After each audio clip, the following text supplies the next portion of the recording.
Hello everyone, I welcome you all on my YouTube channel banking tricks. So कैसे हैं आप सब लोग? आई होप आप सब लोग अच्छे होंगे और आपकी बैंक एग्जामिनेशन 2026 की प्रिपरेशन बहुत अच्छे से चल रही होगी।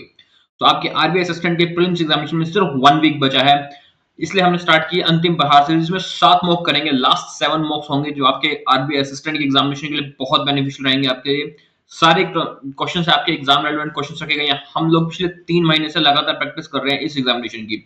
बहुत सारे टॉपिक्स कवर किए हमने, बहुत सारे मॉक टेस्ट भी लगाए हैं हमने। तो आज हम एक और मॉक टेस्ट करेंगे। रीजनिंग का टेस्ट होगा, ये फुल मॉक रहेगा आपका इस एग्जाम का। इस मॉक को कंप्लीटली गिनेगा, 35 क्वेश्चन रखे गए जिस तरह से आपके एग्जामिनेशन में आते हैं, बिल्कुल उसी तरह से आज का मॉक डिजाइन किया गया है। तो आज स्टार्ट करते हैं आज की क्लास। फर्स्ट क्वेश्चन है आपके पास स्लोक्स का। इसी तरह का स्लोक्स आपको एग्जामिनेशन में मिलता है, इसमें 3 स्टेटमेंट दी होती है, 2 कंक्लूजन मिलते हैं। अब वो टाइम नहीं है आपके पास कि आप टफ टफ मॉक्स करो, नए नए टॉपिक्स और करो और क्या टफ क्वेश्चंस करने की ट्राई करो। अब वो टाइम नहीं है, अब आपको एग्जाम रिलेवेंट क्वेश्चंस ही करने चाहिए, क्योंकि आरबीआई असिस्टेंट की एग्जामिनेशन में बहुत अच्छा स्कोर करना है आपको। स्टार्ट करते हैं आज की क्लास। सबसे पहले वीडियो को पॉज करके खुद से क्वेश्चन करने का ट्राई किया करो, उसके बाद मेरा सोल्यूशन देखना। और मुझे कमेंट सेक्शन में जरूर बताना आप लोगों ने कितने क्वेश्चन अटेम्प्ट किए और कितना स्कोर रहा आपका। देखो, स्टेटमेंट दे रखी है हमको। फर्स्ट स्टेटमेंट दे रखी है, only a few lakes are pond. Okay, so a few lakes are pond है हमारे को दे रखे हैं, only a few lakes are pond and no pond is stream. फिर दे रखे हैं, all lakes are river. Okay, so all lakes are river, ये बन जाएगा हमारा फर्स्ट कंक्लूजन। देखो क्या करेगा, फर्स्ट कंक्लूजन में क्या रखेगी, all streams are river is possible. All streams are river is possible. अब देखो, रिवर के बारे में हमें क्या लिखा है कि ऑल लेक्स आर रिवर, लेकिन रिवर का स्ट्रीम से एज सच कोई डायरेक्ट रिलेशन नहीं है, बट कोई इनडायरेक्ट, बट हमें ये भी नहीं कह रखा कि रिवर्स जो है वो स्ट्रीम नहीं है, ऐसा कुछ भी नहीं कह रखा। इसलिए पॉसिबिलिटी के आधार पर हम कह सकते हैं कि all streams can be a river. चलो, कंक्लूजन वन हमारा राइट हो जाएगा। कंक्लूजन टू कहता है, some lakes is definitely not stream.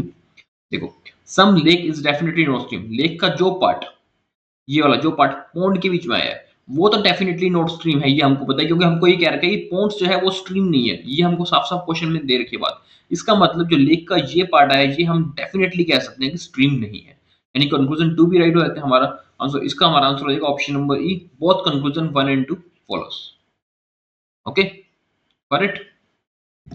चलिए नेक्स्ट क्वेश्चन पे, वीडियो को पॉज करें, बनाओ इसको खुद से। इसमें क्या है, ऑल बॉक्सेस आर कंटेनर।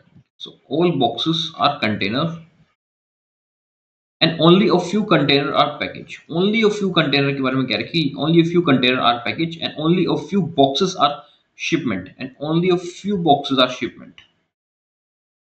ठीक है, फर्स्ट कंक्लूजन हमें कहता है कि some boxes are package, some boxes are package। Boxes के बारे में, पैकेज के बारे में क्या कह रहे हैं, कुछ भी नहीं कह रहे। हमको सिर्फ ये कहा गया था कि only a few container are package. ये हम कह सकते हैं कि हाँ, पॉसिबिलिटी है कि कुछ बॉक्सेस पैकेज हो सकते हैं, बट डेफिनेटली नहीं है। यहाँ पे हमको पॉसिबिलिटी नहीं पूछा, हमें डेफिनेट पूछा कि सम बॉक्सेस आर पैकेज है। नहीं, हम डेफिनेटली रिलेशन नहीं दे सकते बॉक्सेस का पैकेज से, इसलिए फर्स्ट कंक्लूजन रॉन्ग हो जाता है। सेकंड में कहता है कि some shipment is package is possible. Some shipment का पैकेज है। अब देखो, शिपमेंट का पैकेज से हम का डायरेक्ट रिलेशन नहीं है, कोई एक्यूरेट 100% श्योरिटी से हम नहीं कह सकते शिपमेंट पैकेज है या नहीं है। लेकिन हमको क्या पूछा, पॉसिबिलिटी पूछा है, क्या पॉसिबिलिटी ऐसे हो सकती है कि कुछ शिपमेंट पैकेज हो जाए। हाँ, ऐसा पॉसिबल हो सकता है कि कुछ शिपमेंट पैकेज हो जाए, और ऐसा पॉसिबल भी हो सकता है कि कुछ शिपमेंट पैकेज ना हो। दोनों की पॉसिबिलिटी है, इस वजह से कंक्लूजन सेकंड हमारा राइट हो जाता है। तो हमारा आंसर हो जाएगा option number B, conclusion one and two follows. Okay, चलते हैं नेक्स्ट क्वेश्चन पे, बनाओ उसको खुद से। फर्स्ट स्टेटमेंट हमें कह रहा है कि only a few missile are tripod. Only a few missiles are torpedoes. फिर क्या रखा है, only a few torpedoes are rocket. T लिख देते हैं यहाँ,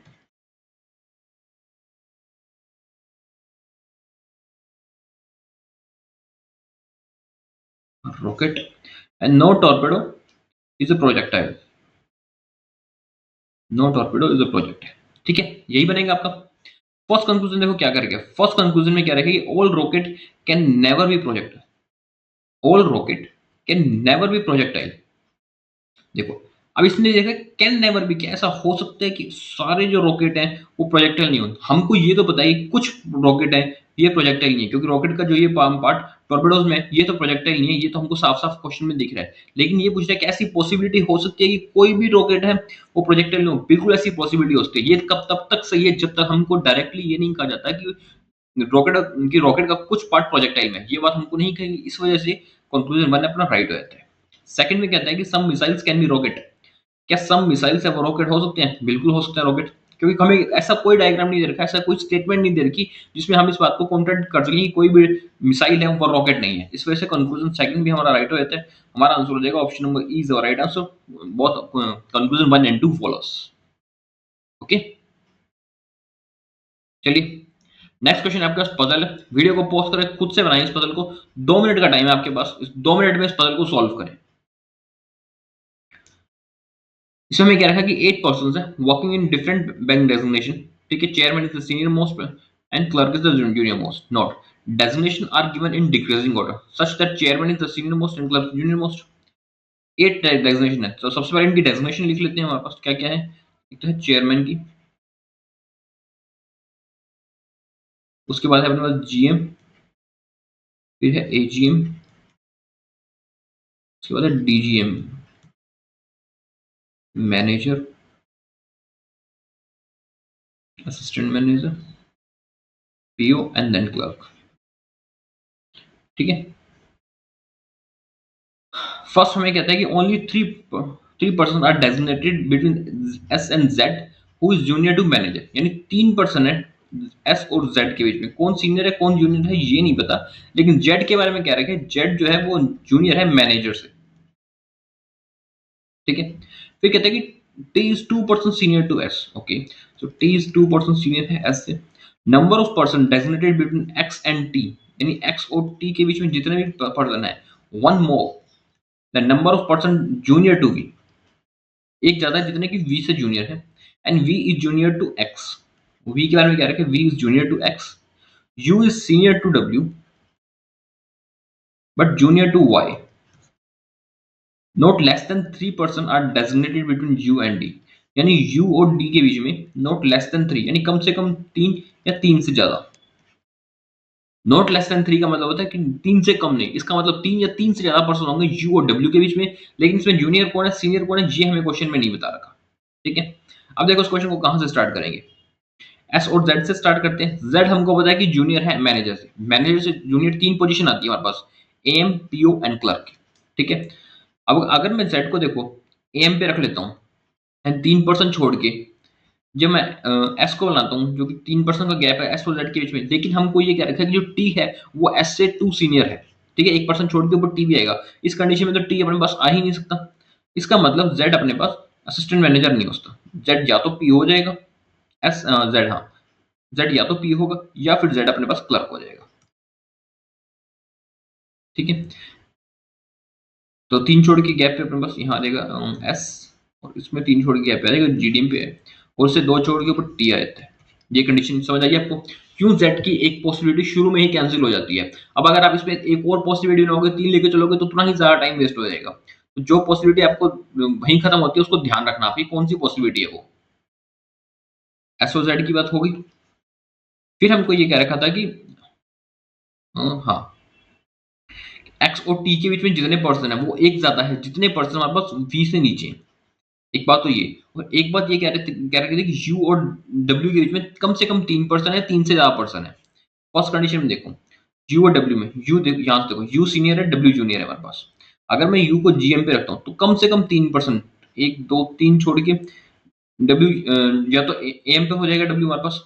ठीक है, अगर मैं यू को जीडीएम पे रखता हूँ तब 3 पर्सन छोड़ के रखते हैं, 1 2 3 छोड़ के डब्ल्यू आ जाएगा अपने पास क्लर्क पे। ठीक है, अब यू को मैं जीएम पे रख नहीं सकता क्योंकि यू से सीनियर हमारे को वाई भी चाहिए। इस करके जो अपना यू आएगा वो तो आएगा यहाँ पे डीजीएम पे। ठीक है, 3 पर्सन छोड़ के आ जाएगा नीचे डब्ल्यू एंड यू से सीनियर आ जाएगा वाई।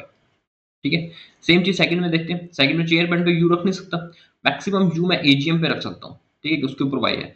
फिर 3 पर्सन छोड़ के अपने पास डब्ल्यू है, तो 3 छोड़ के पीओ पे आया था अपने पास डब्ल्यू। ठीक है, ये कंडीशन होगी अपने पास डब्ल्यू वाली भी। अब देखो, अब हमको ये कंडीशन देखो, एक्स और टी के बीच में जितने पर्सन है वो एक ज्यादा है जितने पर्सन वी से नीचे। फर्स्ट कंडीशन देखो, अगर मैं एक्स को यहाँ रखता हूँ तो वी को यहाँ रखना पड़ेगा। एक्स और टी के बीच में कितने पर्सन है? 3% है, जो कि एक ज्यादा है। इसका मतलब वी से नीचे 2% होनी चाहिए। तो इस कंडीशन में वी से नीचे 2% है, बिल्कुल राइट, एक्यूरेट अपने पास। ठीक है, और एक्स जो है वो सीनियर भी होना चाहिए हमारे पास वी से। क्या एक्स वी से सीनियर है? एक्स भी हमारे पास वी से सीनियर, ये कंडीशन तो अपनी राइट है। चाहे सेकंड को चेक कर लेते हैं। इसमें अगर मैं एक्स और वी को यहाँ रख लेता हूँ, देखो एक्स और टी के बीच में कितने पर्सन है? 2% है, तो वी के नीचे तो 1% होना चाहिए था, यह बात बन नहीं सकती। अगर मैं v को ऊपर रख के x को नीचे रख लेता हूँ, तो x और t के बीच में 3% है, तो यहाँ पे v के नीचे 2% मिलने चाहिए थे मेरे को, लेकिन v से नीचे यहाँ 3% आ गए। इसका मतलब ये कंडीशन हर हाल में रॉन्ग है, फर्स्ट कंडीशन अपनी राइट थी। सेकंड कंडीशन सिर्फ मैंने एक आपको तसल्ली के लिए चेक करवाई थी, अदरवाइज फर्स्ट कंडीशन से ही आपका आंसर आ गया था। करेक्ट। चलिए फर्स्ट क्वेश्चन में देखते हैं। फर्स्ट क्वेश्चन में क्या है कि what is the position of x with respect of w। x की पोजीशन बतानी है with respect of w। x है अपने पास 3 सीनियर है उस w से, तो अपने पास 2% senior. Option number 2 is our right answer. Second कहता है how many person are junior to U. So U से कितने परसेंट जूनियर है? देखो यू से यहाँ 4% जूनियर है, एक्स वी और जेड डब्ल्यू। फोर है नहीं मेरे पास, as many person senior to X, X से सीनियर 4% है हमारे पास। इसका आंसर हो जाएगा हमारा option number D is right answer, as many person senior to X. Okay, next question पे लीजिए, बनाए इस क्वेश्चन को। वीडियो को पॉज करके खुद से बनाए इस क्वेश्चन को। 1.5 मिनट का टाइम है आपके पास, 1.5 मिनट में क्वेश्चन कंप्लीट हो जाना चाहिए। इसमें हमें क्या रखा है कि 7% है हमारे पास, S T U V W X and Y. ठीक है, डिफरेंट डिफरेंट वेट है उनके। U is heavier than W, सबके अलग अलग वेट दे रखे हैं सबके, और हमको इसको वर्टिकल एडजस्ट करना है। ठीक है, जिसका सबसे ज्यादा वेट हो जाएगा वो 7 पोजीशन पे आएगा, जिसका सबसे कम वेट हो जाएगा यहाँ पे वो 1 पे आ जाएगा। फर्स्ट हमें क्या रखें कि U is heavier than W but not heavier than X. Okay, तो U is heavier than W but not heavier than X. Y is heavier than U. The weight of W is 9 kg more than S. Okay, weight of W के बारे में क्या रखे? 9 kg more than S है। ठीक है, इसका मतलब जो W है वो S से हैवी है। S के बारे में क्या रखे? Who is heavier than T? Okay, so S भी आ जाएगा T से हैवियर है। As many person heavier than Y as lighter than V, यानी as many person जितने में Y से हायर है उतने ही V से लाइटर है। V who is not the lightest person, इसका मतलब V जो है अपने पास सबसे नीचे नहीं आ सकता। V यहाँ नहीं आ सकता तो Y भी अपने पास 7 पोजीशन पे नहीं आ सकता, क्योंकि Y से जितने हायर है हैवियर है उतने ही V से लाइटर है। फिर क्या रखा था कि weight of third lightest person is 40 KG. Third lightest person यानी जो थर्ड पोजीशन रहेगा उसका वेट 40 केजी, ये हमको साफ साफ दे रखे हैं। And the weight of second heaviest person, second heaviest person का जो वेट आएगा वो आएगा 65 केजी। ठीक है, इतने वेट रहेगा। इस वजह से मैंने ये आपको ये नंबर्स पहले लिख लिए थे 7654, ताकि जब आपको वेट दे रखा होता है तो वो पोजीशन पे लिखने में बहुत इजी होता है। अदरवाइज आप ऊपर नीचे काउंट करते रहोगे, फिर आपका वेट भी ऊपर नीचे करना पड़ेगा, उस पर बहुत ज्यादा टाइम वेस्ट होता है। इसलिए यही तरीका सबसे बेस्ट है इस क्वेश्चन को करने का। अब देखो, वी और वाई से क्वेश्चन स्टार्ट करते हैं, यानी वी से जितने हैवियर थे वाई से उतने ही वाई से जितने हैवियर थे वी से उतने ही लाइटर है। ठीक है, वाई फर्स्ट पे तो आ नहीं सकता, वाई अगर 6 पे रखता हूँ तो वी आएगा 2 पे, वाई को अगर मैं 5 पे रख लेता हूँ तो वी आ जाएगा 3 पे। ये पोजीशन बचती है अपने पास। ठीक है, अब देखो इसमें ये तो हो गया वी वाई। अब हमको ये इनका लाइन से पता है कि X U W S N T. ठीक है, तो ये आ जाएगा अपने पास X U W S N T. Same चीज में लिखते हैं X U W S N T. ठीक है, अब हमको ये कह रखा था कि जो y है वो सीनियर है u से। ये फर्स्ट कंडीशन में तो y अपने पास u से सीनियर है, लेकिन सेकंड कंडीशन में y अपने पास जूनियर होगा u से। इसका मतलब सेकंड कंडीशन अपनी यहाँ रॉन्ग होती है। यहाँ देखो, यहाँ कह रखा है y सीनियर देन u, यहाँ जो y जो अपने जूनियर होगा u से। ठीक है, ये कंडीशन गलत हुई थी यहाँ पे अपने पास।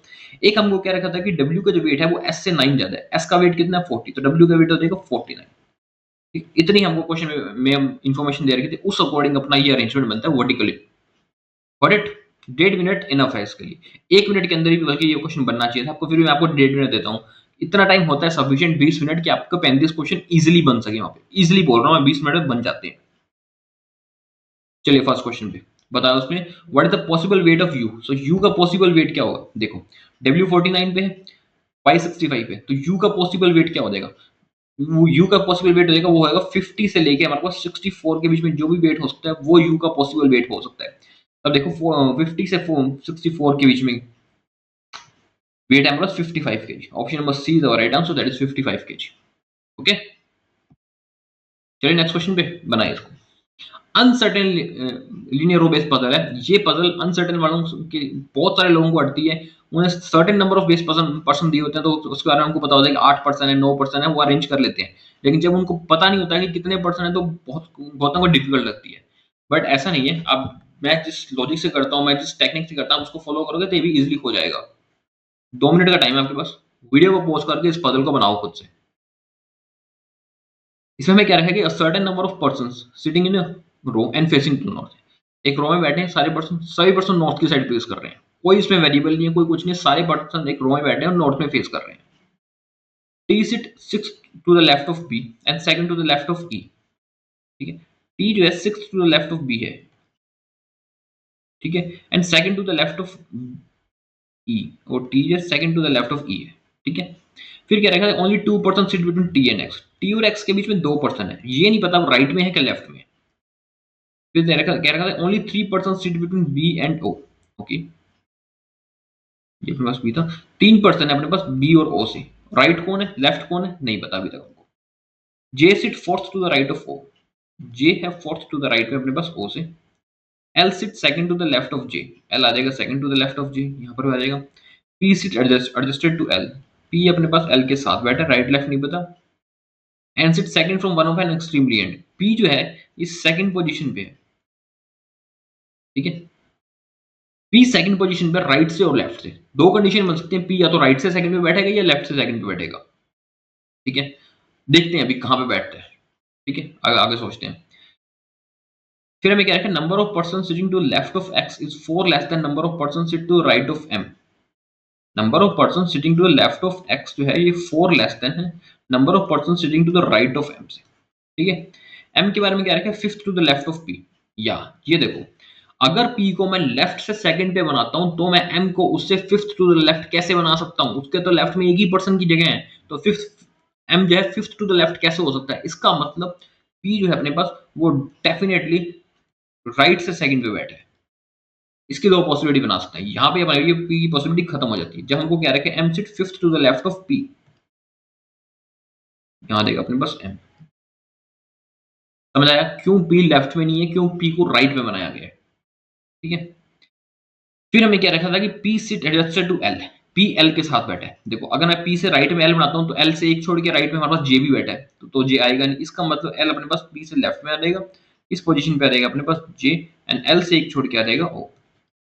ये कंडीशन भी यहाँ पे फिनिश हो जाती है, ये भी होगी। बी और ओ के बीच में 3% थे। ठीक है, ऑब्वियसली लेफ्ट में होंगे, राइट में तो स्पेस ही नहीं है अपने पास। यहाँ 3% बी आ जाएंगे, 3% छोड़ के बी आ जाएंगे। ठीक है, और बी से ई के बीच में भी 3% का गैप था अपने पास। ई के सेकंड टू द लेफ्ट में टी है। ठीक है, अब टी से 2% छोड़ के एक्स था, क्या वो राइट में है वो लेफ्ट में, ये अभी नहीं पता। एक बार बना लेते हैं उसको राइट में, एंड एक बार उसको लेफ्ट में बना लेते हैं, 2% छोड़ के एक्स। ठीक है, अब हमें क्या रखा था कि एक्स के लेफ्ट में जितने पर्सन है वो 4 कम है उतने ही पर्सन जितने एम के राइट में। फर्स्ट कंडीशन देखो, एम के राइट में कितने पर्सन है, 2 4 6। एम के राइट में 6% है, इसका मतलब एक्स के लेफ्ट में 2% होने चाहिए। 4 कम है, 2 ही% होने चाहिए।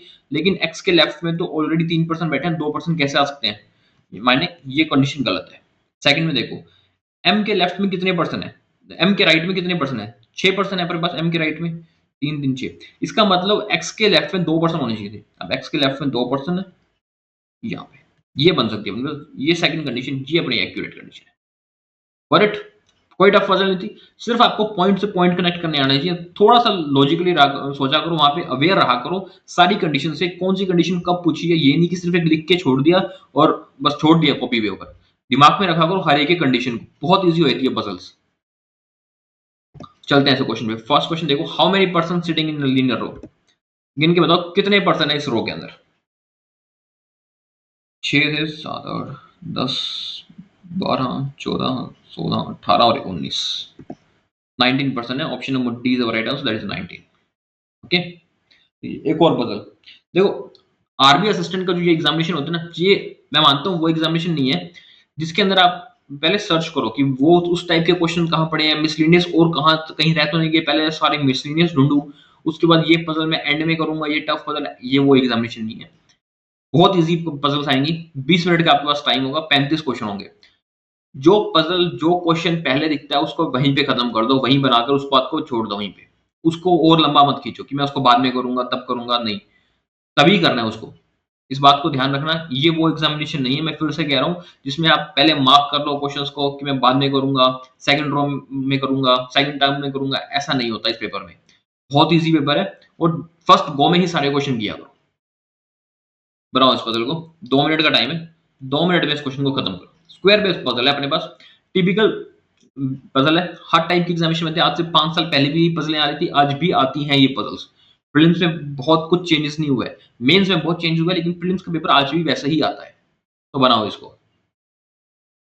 8 person है sitting around a square table in such a way that 4 of them are sitting at corner and facing away from center, while 4 of them are sitting middle of side and facing towards the center। देखो 8 person है square में बैठे हैं,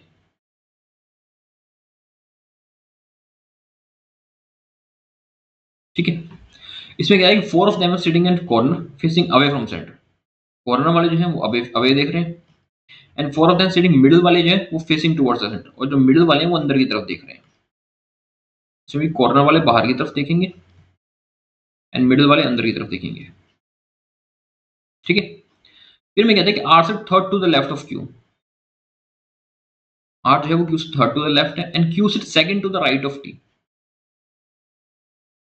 देखो R third to the left है Q से, और Q है second to the right of T. तो क्यू से हमारा क्वेश्चन स्टार्ट हो रहा है, यहीं पर चल रही है, क्यू से हम क्वेश्चन को स्टार्ट कर देंगे। क्यू की दो ही कंडीशन बनती है, या तो क्यू मिडिल में आ जाएगा या क्यू कॉर्नर पे आ जाएगा, ठीक है। मिडिल पे आता है तो अपने पास आर आ जाएगा यहाँ पे second to the left, and ये T to second to the right, okay.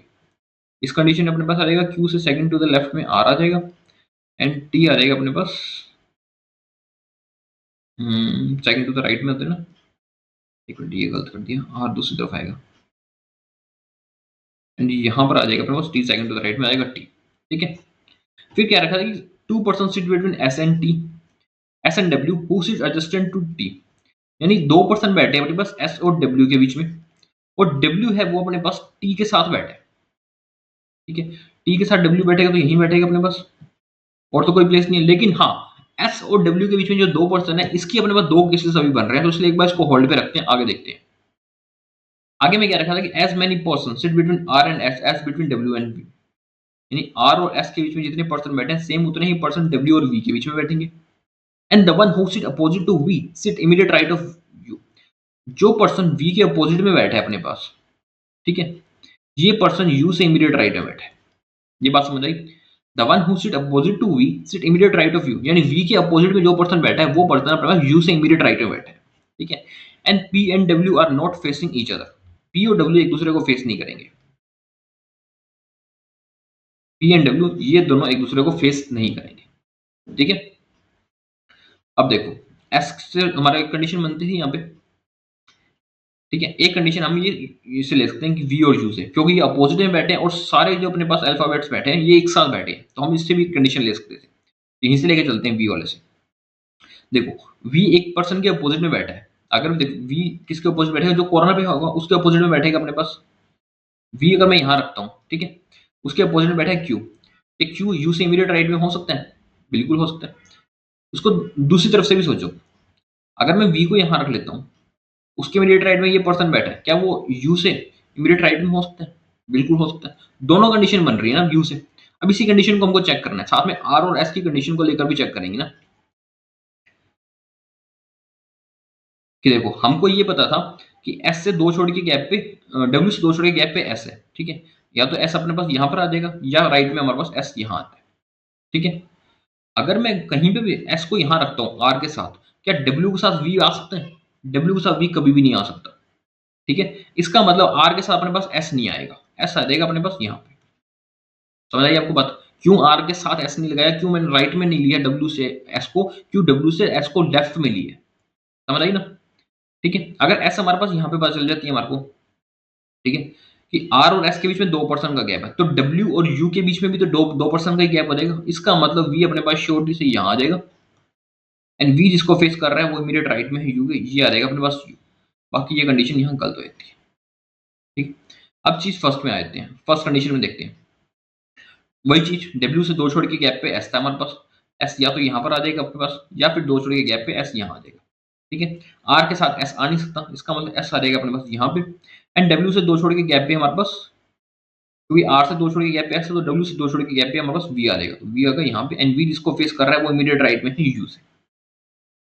ठीक है, एक कंडीशन बचती है पी की, यहाँ देगा पी, एक यहाँ देगा। अब इस कंडीशन में तो पी और डब्ल्यू एक दूसरे को फेस कर रहे हैं, लेकिन हमको क्या रखा कि पी और डब्ल्यू एक दूसरे को फेस नहीं कर रहे, इसका मतलब सेकंड कंडीशन रॉन्ग है। यहाँ पी और डब्ल्यू एक दूसरे के अपोजिट तो बैठे हैं, लेकिन डिफरेंट डायरेक्शन में फेस कर रहे हैं, क्योंकि कॉर्नर वाले हमारे बाहर की साइड फेस कर रहे थे, इस वजह से ये कंडीशन अपनी राइट होती है। ऑप्शन फर्स्ट कंडीशन तो जो थी ये राइट है, यहाँ पजल अपनी कंप्लीट हो जाती है। करेक्ट? समझ आया आपको किस तरह से क्वेश्चन को किया जाता है? टफ क्वेश्चन नहीं है, सिर्फ आपको सोचना आना चाहिए, थोड़ा सा खुला रखना अपने माइंड को, हर कंडीशन को साथ लेकर चलना।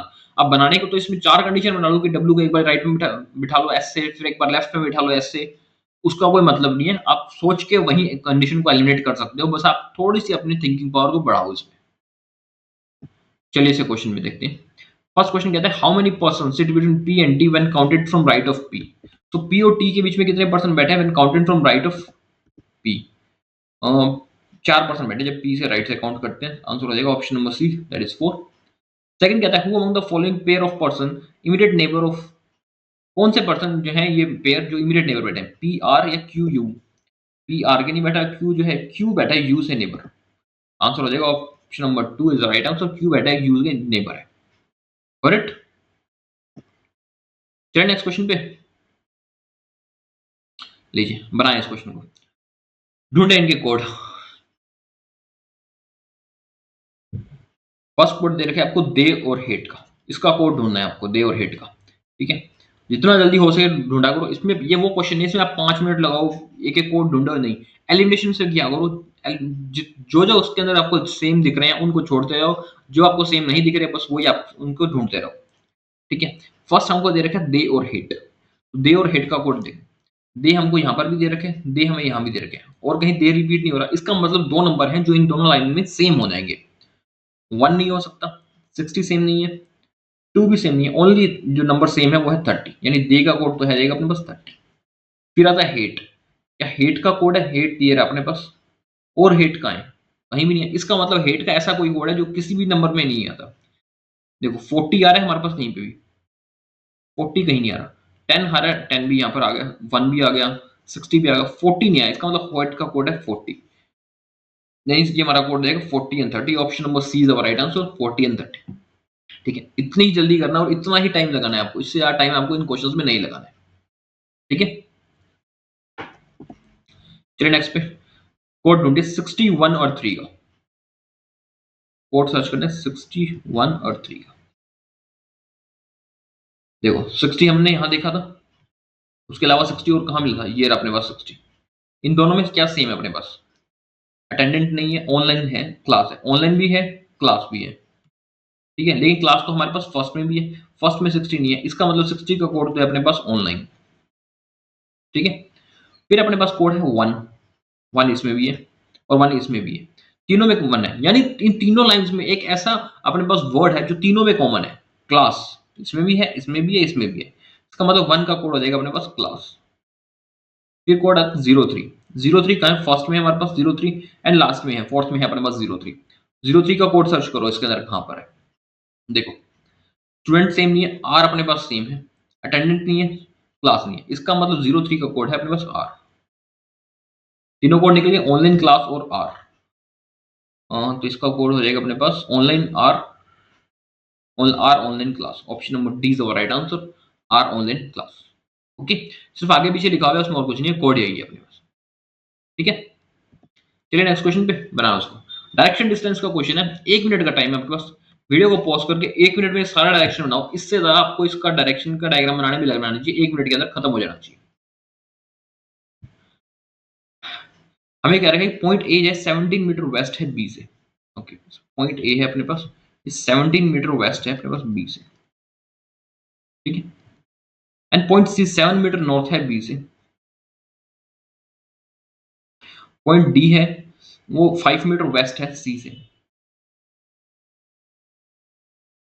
पॉइंट ई 9 मीटर साउथ है डी से।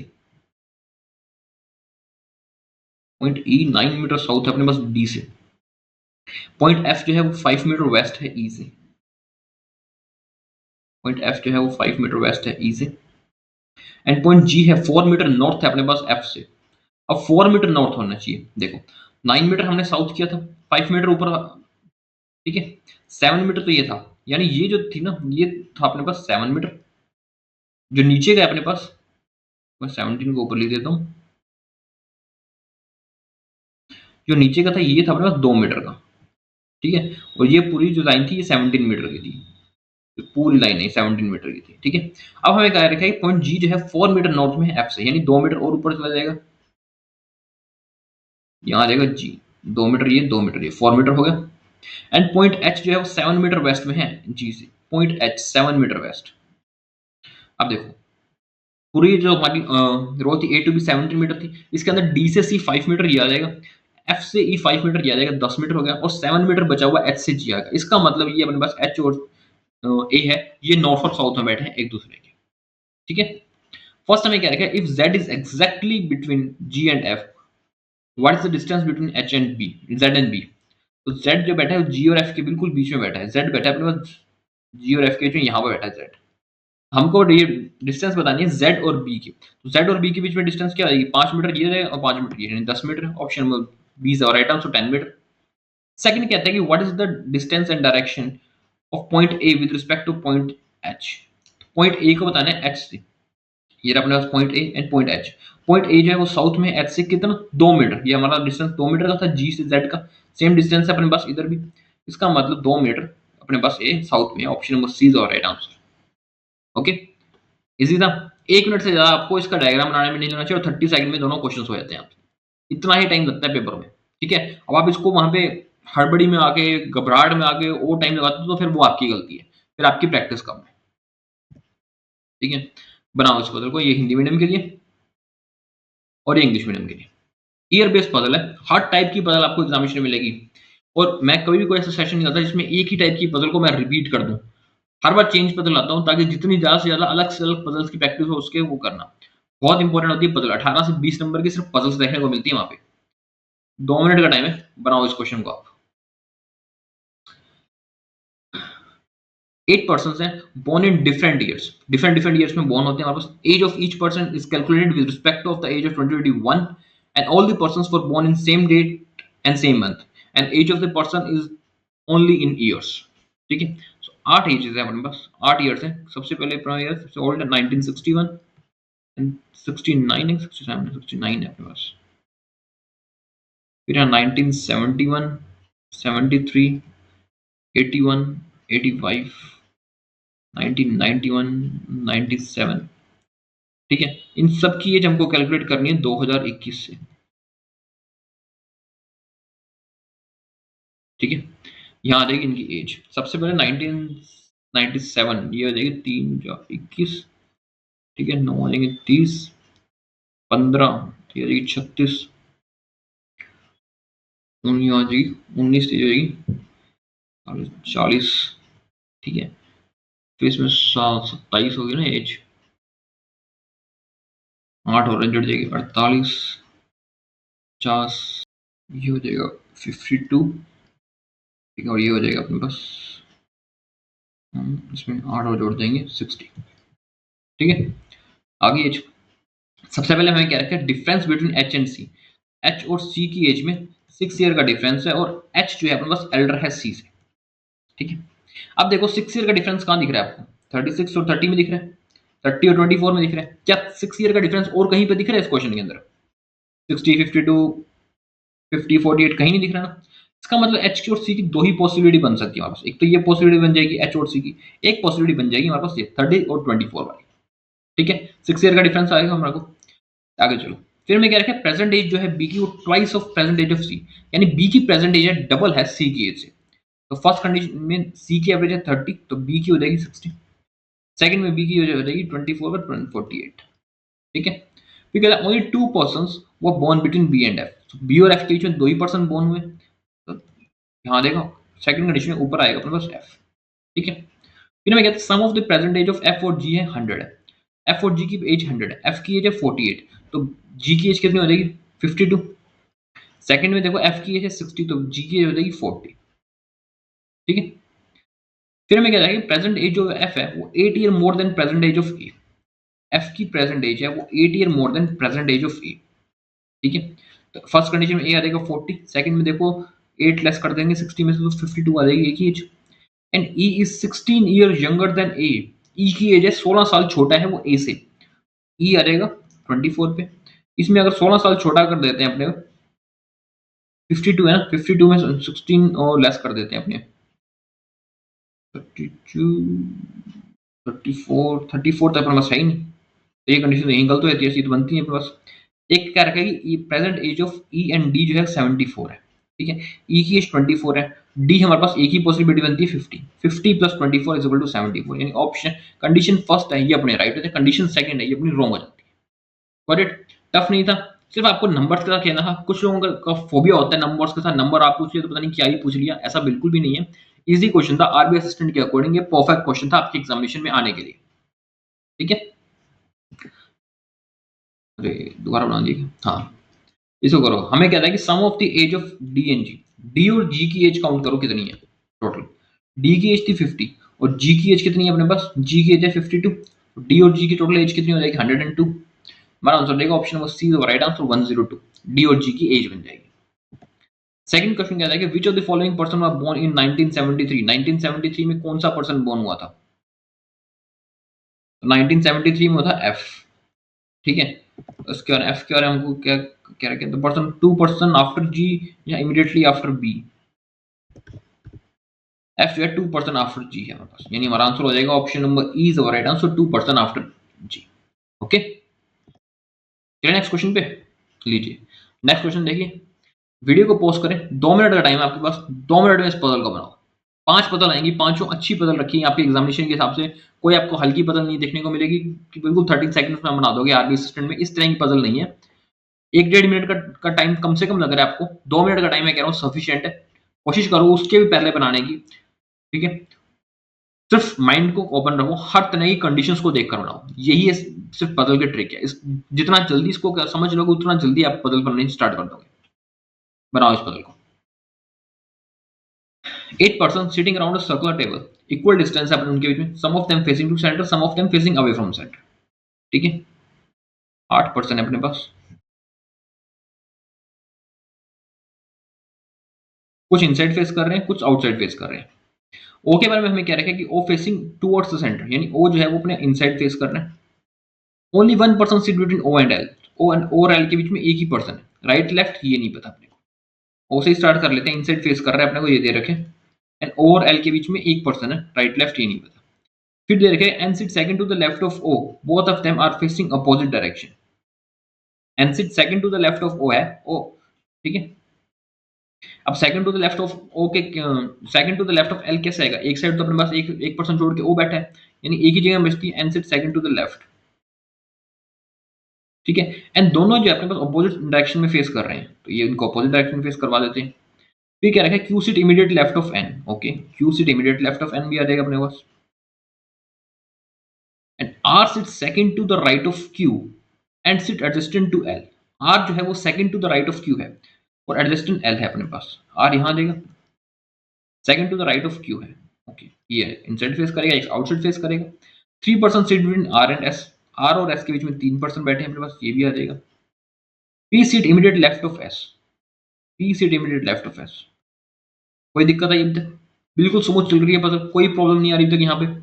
Immediate neighbour of P facing opposite direction of P, यानी पी के इमीडिएट नेबर अपोजिट डायरेक्शन में फेस कर रहे हैं। इसका मतलब ये है अगर पी इनसाइड फेस कर रहा है तो उसके अपोजिट जो साथ बैठे हैं वो आउटसाइड फेस करेंगे और वाइस वर्सा। अब फर्स्ट में देखो पी की जो इमीडिएट नेबर है एस वो इनसाइड फेस कर रहा है, यानी ये भी इनसाइड और पी आउटसाइड फेस करेगा। सेकंड में देखो एस आउटसाइड फेस कर रहा है, इसका मतलब पी हमारा इनसाइड फेस करेगा। फिर क्या रखें M faces away from centre, M जो है अवे फेस कर रहा है। इस कंडीशन में एम को यहाँ पे बिठाते हैं लेकिन यहाँ तो एम इनसाइड फेस कर रहा है, हमें क्या रखा है एम अवे फ्रॉम सेंटर। इसका मतलब फर्स्ट कंडीशन अपनी गलत हुई थी, सेकंड कंडीशन है ये अपनी एक्यूरेट है।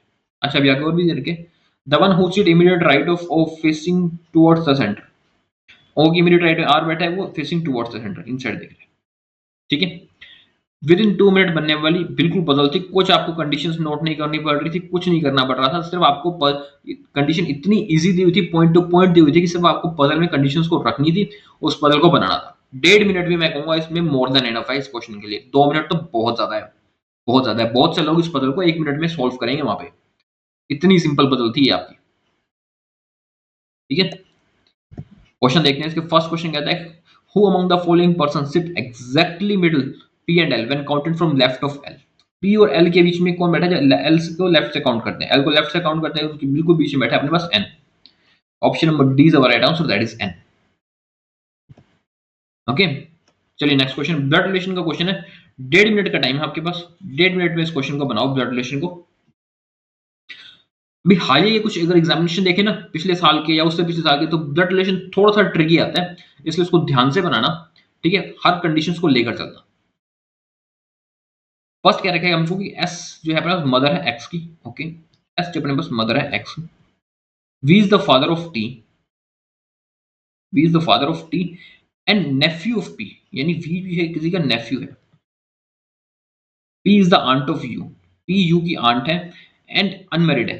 पी अनमेरिड है, इसका मतलब आंट कैसे बन सकती है? यानी जो उसका ब्रदर सिस्टर होगा उसी की जो बच्चे होंगे उनकी तो आंट बनेगी अपने पास को P. Q has 2 children, okay, Q के 2 चिल्ड्रन है अपने पास। X is the only grandson of R, X grandson है, so X is the only grandson of R. अब ये भी ध्यान रखना ये ओनली है अपने पास, इसका मतलब ऐसा हो सकता है एक और हो, वो डॉटर होगी। ठीक है, वो ग्रैंड डॉटर होगी। Q is the spouse of R, okay, Q is the spouse of R. P is the only sibling of Q, okay, P is the only sibling of Q. देखो P unmarried था, ये हमको बता रखा था सबसे पहले हमको ऊपर। ठीक है, अब इसमें कहा है कि P is the only sibling of Q, इसका मतलब पी का भी एक ही सिबलिंग है, क्योंकि क्यू का एक सिबलिंग है पी, तो पी का भी एक सिबलिंग क्यू है, यानी कि यहाँ पे जो पी का सिबलिंग है ये क्यू है अपने पास। काफी कुछ बन जाएगा यहाँ पे अब हमसे। यू है वो ब्रदर इन लॉ है डब्ल्यू से, इसको आगे बनाते हैं। सबसे पहले इसको क्यू को डिकोड कर लेते हैं। यहाँ आ जाएगा पी, क्यू के 2 चिल्ड्रन है यू एंड वी, वी का अपने पास है टी एंड यहाँ आ जाएगा आर। ठीक है, आर और क्यू का अभी तक हमको नहीं पता कि मेल कौन है फीमेल कौन है, ये बात हमको अभी तक पता नहीं है। यू के बारे में क्या रखा है? यू ब्रदर इन लॉ है डब्ल्यू का, तो यू ब्रदर इन लॉ कैसे हो जाएगा डब्ल्यू का?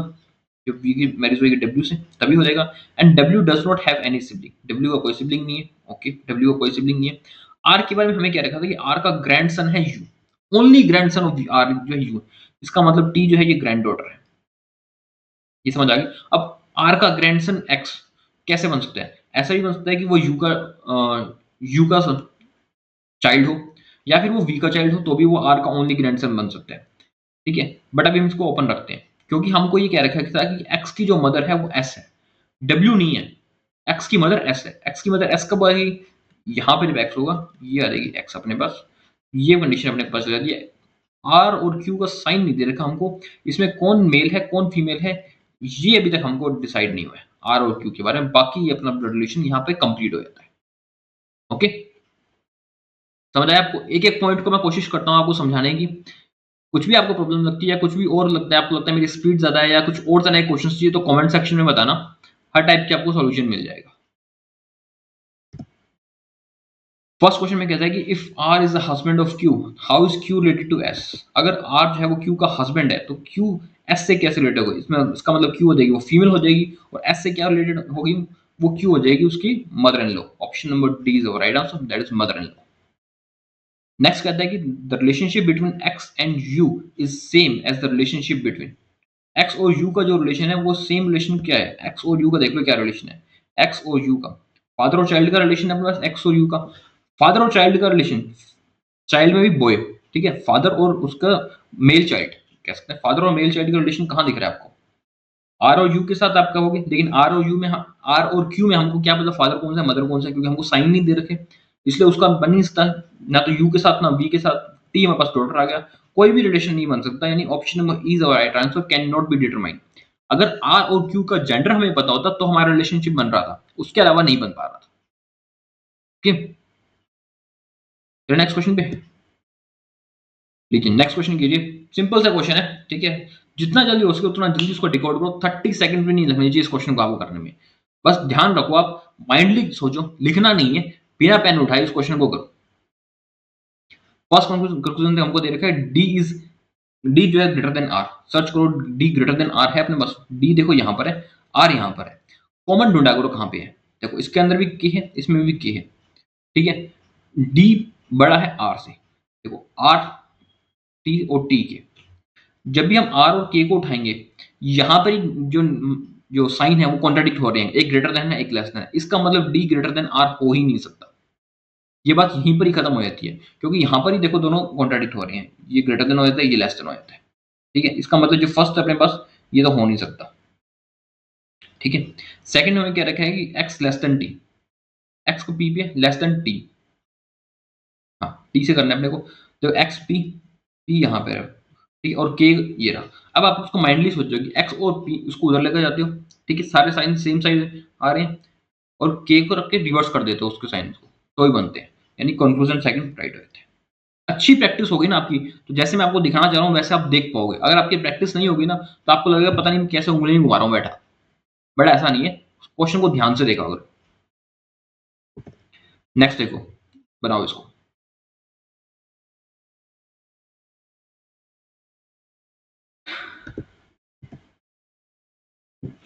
फर्स्ट हमें क्या रखा है, W greater than equal to F, W ये अपने पास greater than is equal to F, ठीक है, फर्स्ट डब्ल्यू को क्यू से greater than is equal to F, सारे sign greater than is equal to है, फर्स्ट तो अपने पास भागा भागा आ रहा है। सेकंड क्या रखा है, सी लेस देन जेड, क्या सी लेस देन जेड है अपने पास, सी ये रहा, जेड ये रहा, सी को एम से कंपेयर करते हैं तो जेड कॉन्ट्राडिक्ट होते हैं, एक साइन ये रहा अपने पास, एक साइन ये रहा, इसका मतलब ये नहीं होगा, हमारा आंसर हो जाएगा option number D, conclusion 1 is true. Okay, चलिए नेक्स्ट में, लीजिए नेक्स्ट को बनाए। फर्स्ट साइन क्या रखे हमको, Q less than is equal to K, Q less than is equal to K, ये अपने पास की, ठीक है।